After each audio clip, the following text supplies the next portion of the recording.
Anissa Pohan promosikan produk-produk branded, Selfie promosikan produk lokal UMKM. Mana yang pantas jadi calon ibu negara di masa depan nih? Anissa Pohan, mending jangan main Twitter deh kalau masih baper. Twitter itu ganas, apalagi keluargamu keluarga politik. Sindiran, ejekan, bulian, biasa di situ. Di sana tarung bebas, bukan media sosial khusus masak-memasak. Lebih baik fokus jadi ibu rumah tangga saja. Anissa Pohan, aku hanya mau mengingatkan kau ya. Kau ini juga bukan orang yang baik-baik amat. Buktinya kau tuh kan anak koruptor. Bapak kau kan korupsi, ya kan? Bapak kau ini melakukan penyalahgunaan. Ya. Jadi selama ketua umumnya Demokrat adalah AHY dan istrinya adalah Anissa Pohan, nampaknya selamanya Demokrat akan pusing dengan urusan-urusan rumah tangga. Dunia fashion begitu disorot beberapa waktu terakhir ini. Apalagi berbagai fashion week kembali hadir setelah pandemi mulai mereda. Banyak orang yang mulai sadar akan fashion, termasuk pentingnya memakai barang-barang original seperti tas. Nah, salah satu yang menyediakan tas branded otentik adalah Le Fabulous. Butik ini menjamin keaslian tas-tas keluaran Hermes, Chanel, Louis Vuitton, dan Gucci. Yang menarik, Le Fabulous pun sempat menggandeng Anissa Pohan dalam kolaborasinya baru-baru ini. Ya, Le Fabulous menggelar live shopping di Instagram. Hasil dari penjualan di momen tersebut, sebagian akan didonasikan ke Yayasan Tunggadewi milik Anissa Pohan dan keluarga, dan Let's Share Indonesia milik Dr. Rininta Kristabella. Anissa juga menyebut bahwa dirinya juga mempunyai visi misi yang sama dengan Yayasan Tunggadewi, yang mana ingin memberikan bekal untuk anak Indonesia sehingga anak-anak Indonesia lebih sejahtera dan menjadi bibit unggul dan membawa Indonesia ke arah yang lebih baik. Menurut Anissa, Le Fabulous menjamin keaslian dari produk-produk yang dijual karena menurut Anissa, semua barangnya first hand, bukan dari orang lain. Selain itu, Le Fabulous punya tim yang berbelanja langsung di luar negeri. Tapi hal berbeda ditunjukkan oleh Selvi Ananda Verguso, istri Wali Kota Solo Gibran Rakabuming Raka, yang mana bukan mempromosikan barang-barang branded, tapi yang ia lakukan malah turut serta mempromosikan produk-produk UMKM Solo di Paris. Jadi berlawanan banget nih ya, kalau Mbak Anissa kan mempromosikan barang-barang yang branded, yang mehongnya minta ampun, yang kita nggak bisa bayangin nolnya ada berapa. Tapi Selvi Ananda malah mempromosikan UMKM lokal ke Paris. Yang Selvi lakukan seperti menunjukkan kepeduliannya terhadap produk-produk dalam negeri, yang mana akan lebih membantu para pelaku usaha lokal dalam mempromosikan produknya di luar negeri. Kalaupun hanya untuk kegiatan amal, akan lebih baik jika dipromosikan produk-produk dalam negeri saja dong Mbak Anissa. Selain bisa membantu menaikkan ekonomi masyarakat, mempromosikan produk lokal juga akan membantu menaikkan minat masyarakat pada produk dalam negeri. Lagian kalau mikir harganya sih kayaknya masyarakat kita gak banyak tuh yang bisa membeli produk-produk yang branded mahal seperti itu, karena nominalnya gak main-main bro, ratusan juta sampai miliaran rupiah. Nah, seperti diketahui, Wali Kota Solo Gibran Rakabuming Raka resmi membuka pameran produk UMKM dan budaya bertajuk Java in Paris di Le BHV Marais, Paris, Prancis, Kamis 9 Juni 2022 yang lalu. Le BHV Marais merupakan salah satu department store terbesar di Prancis, bagian dari jaringan Galeries Lafayette. Ada seribuan produk UMKM lokal yang dipromosikan di salah satu kiblat fashion dunia tersebut, seperti batik Solo, ancaman, kerajinan tangan, serta kopi asal Indonesia. Program itu merupakan komitmen pemerintah Kota Solo dalam mendukung UMKM Solo naik kelas dan berdaya saing global. Gibran dan Selvi berharap pengenalan budaya Solo di pusat fashion dunia bisa menarik perhatian luar negeri untuk mengunjungi Solo sebagai kota budaya yang indah dan bernilai sejarah. Merek batik Danar Hadi dan Shirosima yang memperkenalkan warisan budaya batik Indonesia diadaptasi fashion modern, serta Janedan dengan model tas kekinian yang mengangkat nilai ramah lingkungan merupakan 3 dari puluhan UMKM lokal yang lolos kurasi. Di balik kesuksesan mereka, ada banyak kisah inspiratif yang bisa menjadi inspirasi untuk mendorong UMKM lokal untuk menembus pasar dunia. Bahkan bukan cuma itu saja, sebagai ketua tim penggerak PKK Kota Solo, Selvi Anandani juga kerap menunjukkan keahliannya dalam melukis di atas kanvas saat membuka pameran 21 Kartini UMKM Solo di Omah Sinten Sabtu 24 April yang lalu. Ibunda dari Jan Etes, Sri Narendra itu mengajak para wanita untuk aktif dan kreatif mengembangkan potensi ekonomi dalam skala UMKM agar bisa menjangkau pasar luar negeri. Selvi Ananda mengajak para wanita Solo untuk memajukan usaha ekonomi skala rumah tangga lewat UMKM karena ia percaya dengan UMKM ekonomi lebih tahan banting dan tak begitu terpengaruh dengan pasang surut kondisi ekonomi makro. Menurut Selvi, kegiatan tersebut merupakan kesempatan berharga bagi para pelaku UMKM, khususnya perempuan di kota Solo, untuk unjuk kreativitas dan mempromosikan produk-produknya. Ia optimis kota Solo akan mampu bangkit dengan kondisi kreatifnya yang berbudaya.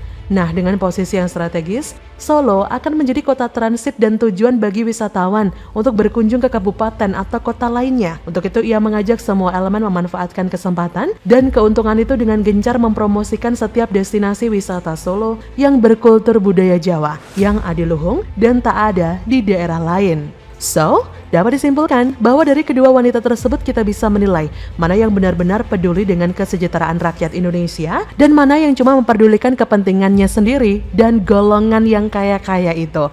Mana yang pantas menjadi ibu negara di masa depan, mana yang cuma pantas menjadi sales barang luar negeri. Bagaimana menurut Anda?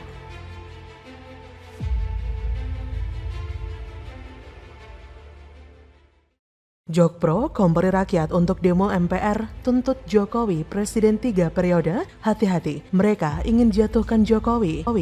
Relawan kok gitu?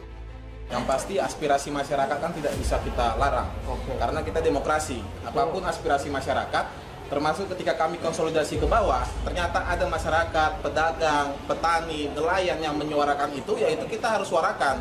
Dan keputusan itu bukan melanggar aturan, itu kembali ke parlemen MPR. Artinya ketika ada suara rakyat, silakan MPR kemudian apakah mendengar aspirasi masyarakat atau tidak. 100% setuju juga tidak realistis begitu. Tapi saya yakin ya walaupun terjadi pro kontra, ya beban atau dalam tanda kutip ongkos politik yang dikeluarkan sekarang ini pasti lebih kecil dan insya Allah akan lebih terkendali ketimbang nanti pada tahun 2024 kita akan mengalami benturan lagi ya. Amerika saja yang sudah 250 tahun ada yang mati ya. Kondisinya seperti itu, apalagi dalam konteks Indonesia. Jadi menurut saya kalau ini dikelola dengan baik ya, dukungan masyarakat itu besar ya, dan itu yang antara lain dikampanyekan oleh Jokpro 204 ya, maka kemudian dukungan itu akan meningkat dan insya Allah akan lancar. Kelompok relawan Jokowi Prabowo atau Jokpro kompori rakyat demo MPR untuk tuntut Jokowi Presiden 3 periode agar MPR segera mengamandemen Undang-Undang Dasar 45 berkaitan masa jabatan Presiden dari maksimal 2 periode menjadi 3 periode. Bahasa halusnya, Jokpro mengajak seluruh masyarakat Indonesia dimanapun berada untuk rame-rame datang ke MPR untuk menyampaikan aspirasi Jokowi 3 periode. Ajakan itu disampaikan Sekretaris Jenderal Jokpro 2024, Timothy Ivan Triyono, dalam keterangan tertulisnya yang diterima Tagar, Minggu 31 Juli 2022. Pada awalnya, Timothy mengamini pendapat pendiri lembaga survei Cyrus Network, Hasan Nasbi. Hasan Nasbi menyebut Gubernur Jateng Ganjar Pranowo sebagai Little Jokowi atau Jokowi kecil. Artinya, dia dianggap sangat mirip dengan Jokowi, tapi tidak sebaik Jokowi. Hasan khawatir jika Ganjar dicalonkan menjadi Capres 2024 akan memicu polarisasi, apalagi jika disandingkan dengan Gubernur Anies, sebab para pendukung Anies akan mengeluarkan penolakan keras kepada Ganjar seperti kepada Jokowi. Maka dari itu, menurut Hasan, kalau tidak mau ada polarisasi yang politik identitas, desain politiknya jangan diberikan kepada Ganjar dan Anies, atau kasarnya menjadikan Jokowi saja yang 3 periode. Menanggapi pernyataan tersebut, Sekretaris Jenderal Jokpro 2024 Timothy pun merasa bersyukur semakin banyak pihak atau kelompok masyarakat yang sejalan dengan perjuangan Jokpro 2024. Bagi dirinya, pernyataan Hasan Nasbi semakin menegaskan bahwa hal-hal yang dikhawatirkan Jokpro 2024 itu bukan mimpi di siang bolong. Pernyataan Jokpro tersebut bukan malah memperbaiki citra Jokowi di akhir masa jabatannya.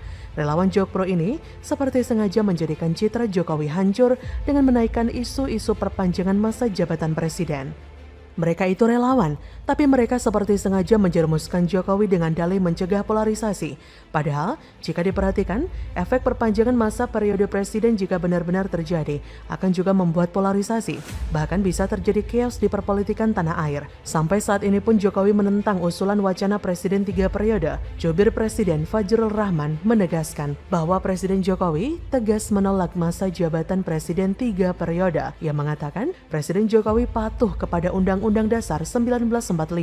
Di sisi lain, sejak Juni 2021, Timothy memang sudah menggembar-gemborkan ancaman polarisasi ekstrim dan penggunaan politik identitas yang berpotensi sangat besar menimbulkan tawuran nasional.